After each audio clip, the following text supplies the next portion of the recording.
नमस्कार दोस्तों, स्वागत है आपका अपने चैनल रसायन शास्त्र पर, जहां मैं आपको विभिन्न आयुर्वेदिक दवाइयों के बारे में जानकारी देती हूं। तो यदि आपने मेरा चैनल सब्सक्राइब नहीं किया है तो तुरंत कर लें, साथ ही बेल का बटन भी दबा दें ताकि आपको मेरी आने वाली हर वीडियो की जानकारी तुरंत मिल जाए। आज मैं आपके लिए आयुर्वेद का एक अनुभूत योग लेकर आई हूँ, जिसे मुक्ता शुक्ति पिष्टि कहते हैं। मैं थोड़ा सा पहले आपको इसके बारे में बताना चाहूँगी कि समुद्र के अंदर दो प्रकार की सीप होती है। एक वो जो मोती पैदा करती है और दूसरी जिसमें मोती पैदा नहीं होता। तो ये जो मुक्ता शुक्ति पिष्टि है, ये उस सीप से बनाई जाती है जिसमें मोती पैदा होता है और इसे शोधित करके बनाया जाता है। तो मोती सीप जो है वो चूने का एक सैनिंद्रिय कल्प है। ये समझ लीजिए कि एक कैल्शियम का भी स्रोत है।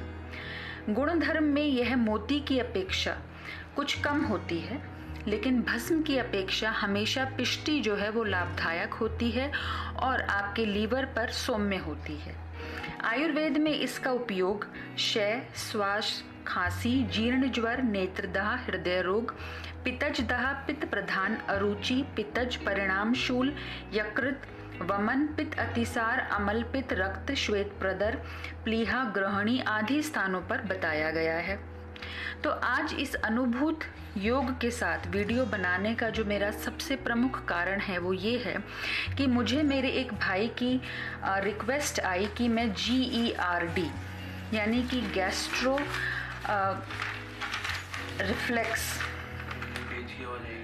गैस्ट्रोइसोफेगल रिफ्लक्स डिजीज पर एक वीडियो बनाऊं, ताकि मैं आपको उसके बारे में अवेयर कर पाऊं। देखिए, वो जो एक बीमारी है वो रिलेटेड तो एसिडिटी से है, लेकिन वो एक इतना भयानक रूप ले लेती है कि आपको वो समझ नहीं आता कि उसको कैसे ट्रीट करना है। तो वो क्या है GERD, गैस्ट्रोइसोफेगल रिफ्लक्स डिजीज क्या है? होता क्या है कि आपके पेट में बनने वाला एसिड आपके खाने की नली से ऊपर आता है, तो ये आपके लिए एक भयानक समस्या पैदा कर देता है। और जब ये भयानक समस्या पैदा होती है तो ये आपको समझ नहीं आता कि आपको उसको कैसे ट्रीट करना है। तो देखिए, मैं आपको ये बताना चाहती हूँ इस फोटो के माध्यम से कि gastroesophageal reflux disease GERD actual में क्या है। ये आपका पेट का पार्ट है, ठीक है, और ये आपकी इसोफेगस है, यानी कि आपकी खाने की नली। अब ये बिल्कुल बराबर अवस्था में है, ये यहाँ पर बंद हो रही है। अगर आप इसको देख पा रहे हो, ये देखिए, ये जो पोर्शन है ये बंद हो रहा है। यहाँ पर खाना खाने के बाद इसकी ओपनिंग बंद हो जाती है। ये एक हेल्दी, आप इसे इसोफेगस कह सकते हैं। लेकिन जब मैं गर्ड के इसोफेगस पे आती हूँ तो ये हेल्दी नहीं है। ये देखिए, ये बंद नहीं हो रहा है, इसकी ओपनिंग हो रही है, ये खुल जाता है खाना खाने के बाद। तो जब ये खुलता है तो ये ऊपर रिफ्लेक्स मारता है, यानी कि ये जो एसिड है ये ऊपर आता है और उस अवस्था में ये एसिड खाने की नली में थ्रोट तक यानी कि गले तक आपको जलन कर देता है। जाहिर सी बात है, ये हाइड्रोक्लोरिक एसिड है। एसिड बहुत खतरनाक, और तभी ये खाना पचाएगा, ये स्ट्रॉन्ग होता है और इसीलिए ये ऊपर की तरफ आता है। तो इसकी ओपनिंग, इसको खुलना नहीं चाहिए खाना खाने के बाद, लेकिन गर्ड की डिजीज में ये खुलता है। तो यहाँ पर ये जो है, ये समझ लीजिए कि ये खतरनाक है। अब इसका मेन कारण जो है वो एसिड है, ठीक है। एसिड क्यों है? क्योंकि एसिड की वजह से ही ये खुलता है। तो अब आपने ये समझ लिया कि एक्चुअल गर्ड की प्रॉब्लम क्या है। अब देखिए, ये शरीर में आता तो मेहमान बनकर है। यदा कदा हमें एसिडिटी हो जाती है, हम इनो ले लेते हैं या कोई भी एंटासिड, डाइजीन वगैरह नॉर्मल, वो एक नॉर्मल चीज़ है। कभी बाहर का खाना खाया, तीखा, मसालेदार, तला भुना या कुछ ऐसा खा लिया तो वो हो जाती। कई बारी डॉक्टर से कोई दवाई लाते हैं, वो भी एसिडिटी का कारण बनती है, पर उसके लिए डॉक्टर एसिडिटी की दवाई आपको पहले देते हैं। तो वो तो एक नॉर्मल स्टेज है। लेकिन ये जो GERD की स्टेज मैंने बताई, ये बहुत एडवांस हो जाती है। अब इसमें क्या होता है कि आपका जो मकान, जो आपका ये जो मेहमान है, ये आपका मकान मालिक हो जाता है और ये आपके शरीर में इस प्रॉब्लम को पैदा कर देता है। तो अब क्या होता है कि इसका एक सबसे मुश्किल रूप जो है वो हाइटस हर्निया है। मुश्किल वो इसलिए है क्योंकि उसमें ओपनिंग आपकी हमेशा खुल जाती है, आपको रेगुलर एंटासिड लेने पड़ते हैं। अब इसके अलावा क्या हो सकता है, एसोफेजाइटिस। इस कंडीशन में आपके खाने की नली में सूजन आ जाती है क्योंकि एसिड बार बार अप रिफ्लेक्स हो रहा है। एसोफेगल स्ट्रिक्चर, इस कंडीशन में खाने की नली पतली हो जाती है, मतलब आपके लिए खाना निगलना बहुत मुश्किल हो जाता है। बैरोट एसोफेगस, ये एक तरह का खाने की नली का कैंसर बन जाता है। उसके अलावा सांस लेने में कई बार दिक्कत होती है। पेट में मौजूद एसिड फेफड़ों तक पहुंच जाता है और जब वो फेफड़ों तक पहुंचता है वो आपके शरीर में अस्थमा और निमोनिया पैदा कर देता है। और हर्टबर्न, सीने में जलन, इसका सबसे भयंकर रूप है, जहां ये आपको विचलित कर देता है। आप मानसिक तौर पर परेशान रहते हैं, आप किसी काम में फोकस नहीं कर पाते हैं, आपका ध्यान यहीं लगा रहता है।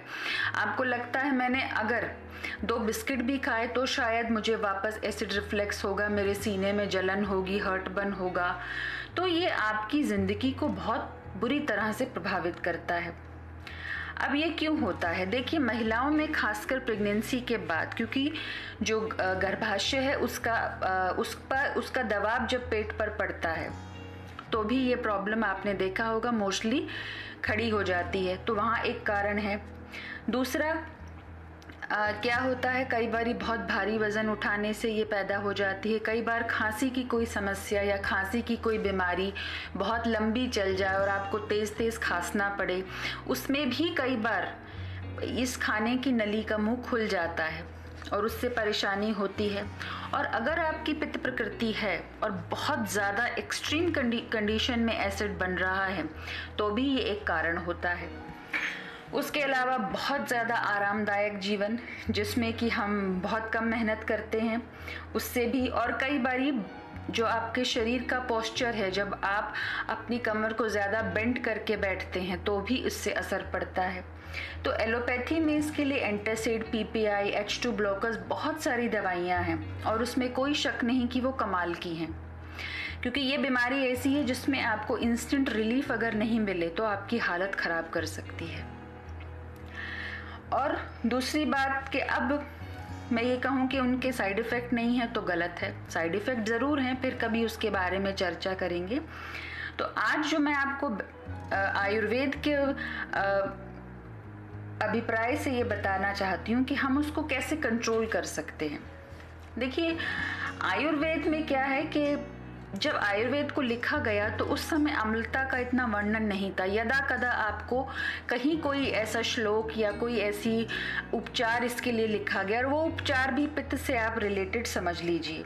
लेकिन जैसे जैसे आयुर्वेद ने तरक्की की, रिसर्च के बाद काफ़ी दवाइयाँ इसमें आई, जैसे प्रवाल पिष्ठी और अम्ल पित्तांतक लोह, मोती पिष्ठी, मैंने आपको कई दवाइयाँ बताई हैं। आप अगर मेरे पिछले वीडियो देखेंगे तो ये सब पित्त शामक औषधियाँ हैं, यानी कि ये एसिड को कंट्रोल करती हैं, पित्त को कंट्रोल करती हैं। अब GERD के बहुत सारे कारण हैं, मैंने आपको बता दिया। क्या कारण स्पष्ट है ये नहीं पता चलता है। अब क्या होता है कि पेट का एसिड ही सबसे बड़ी प्रॉब्लम है इस केस में, GERD के केस में। तो क्या हो गया है कि अब जो मेरा दोस्त था वही मेरा दुश्मन है। कैसे? अगर पित्त नहीं होगा तो आप खाना कैसे पचाएंगे? तो पित्त का होना तो बहुत ज़रूरी है, पर उसका बहुत ज़्यादा होना ज़रूरी, जब वो बहुत ज़्यादा आपके पेट में हो गया तो वो तकलीफ दे है। तो दोस्त ही जब शामिल हो गैरों की चाल में, तब फंस जाता है शेर भी बकरी के जाल में। इसीलिए आज हम फंस गए हैं। तो अब हमें क्या करना है? जब जो इतना ज़्यादा एसिड जो बनने लगा है और हमारे खाने की नली को डैमेज कर रहा है, तो डॉक्टर्स आपको कई बार सर्जरी की राय देते हैं। इसमें कोई बुराई नहीं है, शल्य चिकित्सा आयुर्वेद से ही शुरू हुई, कोई बुराई नहीं है। अगर कोई डिफेक्ट आपकी बॉडी पार्ट में आ गया है और डॉक्टर ने राय दी है और वो आप बिल्कुल गोलियों से कंट्रोल नहीं कर पा रहे हैं, तो आप उसकी चिकित्सा कराइए, धीरे धीरे क्योर हो जाएगा।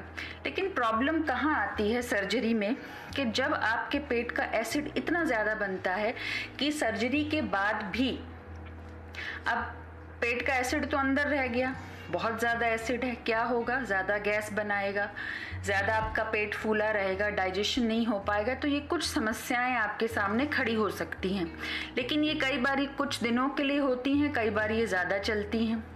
थोड़ा सा खान पान लाइफस्टाइल बदलते हैं तो इसमें क्योर हो जाते हैं। लेकिन वहाँ पे ये आयुर्वेद बहुत अच्छा काम करता है।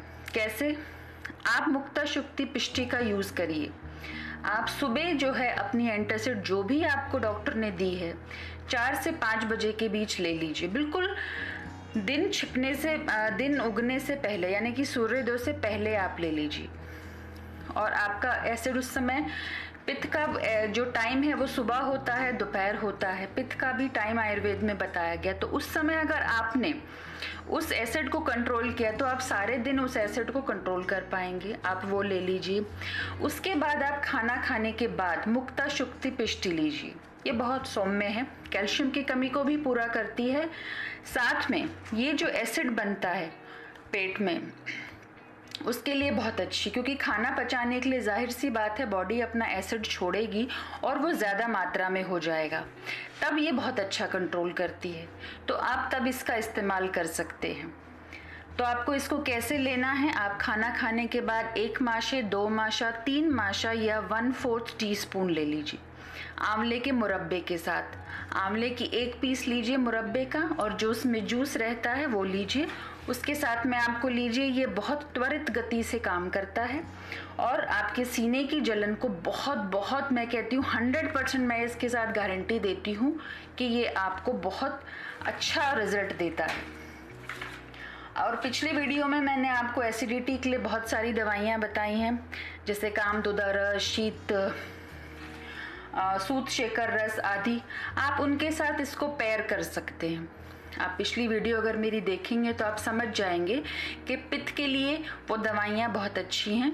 आप उसके साथ इसको पेयर करिए, आपको बहुत अच्छे रिजल्ट मिलेंगे। तो एक परमानेंट सा इलाज आपको मिल जाता है, लेकिन खान पान का थोड़ा सा परहेज करना पड़ता है। अब आज परहेज में मैं आपको बहुत ज़्यादा डिटेल नहीं बताऊंगी, सिर्फ ये कहूँगी कि तनाव मत लीजिए, क्योंकि आज के टाइम में जितना तनाव आप लेंगे, स्ट्रेस लेंगे, टेंशन लेंगे, उतना ज़्यादा आपका एसिड बढ़ता है। तो आपको वो नहीं लेना है। दूध और दही की डाइट को ज़्यादा फॉलो कीजिए, बहुत बेहतर रहेगा। रात में बहुत हल्का खाना खाइए। अगर 3 रोटी खाते हैं 2 खाइए, 2 खाते हैं 1 खाइए। सलाद दिन में लीजिए। तो इस तरह से थोड़ा सा मॉडिफिकेशन अगर आप अपने लाइफस्टाइल और डाइट में करते हैं, प्लस इसको फॉलो करते हैं, आप बहुत हद तक अपने पेट के एसिड को खुद अपना नौकर बना सकते हैं कि आप जैसे चाहें वो चलेगा। तो इसके लिए ये बहुत अच्छी चीज़ है। अब क्योंकि इस आयुर्वेद में एक बात कही गई, पित्त को संभालने के लिए वमन, विरेचन और लंघन, यानी अगर एसिड बहुत ज़्यादा हो जाए तो आप क्या करेंगे? सुबह उठिए, नमक के 4-5 गिलास पानी पीजिए, थोड़ा नमक डालकर गुनगुना 2 उंगली गले में डालिए, या कोई भी ऐसा सॉफ्ट सा जो है, जैसा धनिए की पत्ती हो गई, उसके पीछे की डंठल जो सॉफ्ट वाली होती है उसे गले में हिलाइए और आपको वॉमिटिंग हो जाएगी। आपके जो वो पानी निकलेगा साफ, वो पित्त के साथ निकलेगा, आपका पेट हल्का हो जाएगा, आपका पित्त निकल जाएगा। पहला स्टेप आपको ये करना है। दूसरा है लंघन। उस दिन बहुत हल्का खाना खाइए, हो सके तो सिर्फ खिचड़ी लीजिए, दही मत लीजिए, थोड़ा सा घी डालिए, खिचड़ी लीजिए, बहुत अच्छी चीज़ है। आपका एसिड कंट्रोल हो जाएगा कम से कम 15 दिन के लिए, ये गारंटी है। उसके बाद आपको करना है क्या? विरेचन। विरेचन में पेट साफ करना, क्योंकि आयुर्वेद ये कहता है कि पित्त को आप विरेचन लेकर भी पित्त मल के थ्रू भी बाहर निकाल सकते हैं। तो इसके लिए विरेचन हमें लेना है। अब विरेचन कौन सा लेना है? पित्त प्रकृति वालों को। मैंने हमेशा प्रकृति पर जोर दिया है। तो आप कौन सा लेंगे? आप लेंगे निसोत, ठीक है।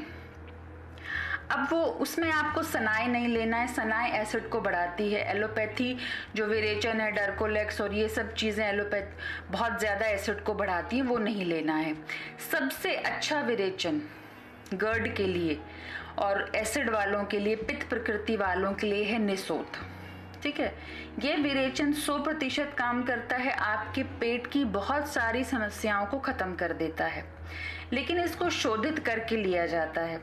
तो मैंने जो अगला वीडियो बनाया है वो भी गर्ड से रिलेटेड है, और उसमें मैं आपको निसोत का शोधन बताऊंगी कि आपको वो कैसे शोधित करना है और उसको अपनी डाइट में इंक्लूड करना है। आपके लिए वो बहुत फ़ायदेमंद रहेगा। तो इसके जस्ट नेक्स्ट मैं वो वीडियो अपलोड करूँगी, आप उसको ज़रूर देखिए और मुझे बताइए कि आपको मेरा ये जो आज का विवेचन है गर्ड का, और आई बटन पे आप ज़रूर क्लिक कर दीजिएगा तो आपके सामने वो वीडियो आ जाएगा। और दूसरा कि आप मुझे ज़रूर बताइएगा कि आपको मेरा ये विवेचन कैसा लगा गर्ड के बारे में। और मैं एलोपैथी के खिलाफ नहीं हूँ, लेकिन इसमें एलोपैथी जो एंटासिड है वो बहुत भारी जलन में बहुत अच्छा काम करती है, लेकिन मुक्ता शुक्ति पिष्टि, सूतचेका रस और बाकी दवाइयाँ जिन पर आपको मेरे पिछले वीडियो मिलेंगे, वो जो साइड इफ़ेक्ट एंटासिड पैदा करते हैं उनके साथ काउंटर ये बहुत अच्छा करते। तो आपको एक परमानेंट इलाज मुक्ता शुक्ति पिष्टि के थ्रू मिल जाता है, तो आप इसको ज़रूर इस्तेमाल करिए और मुझे बताइए कमेंट करके कि आपको इससे कितना लाभ हुआ। तो मैं आपके कमेंट्स का इंतज़ार करूंगी और इससे नेक्स्ट वीडियो ज़रूर देखिए, उसे मत स्किप करिएगा। तो अगली वीडियो में मैं आपसे फिर मिलती हूँ, तब तक के लिए नमस्कार।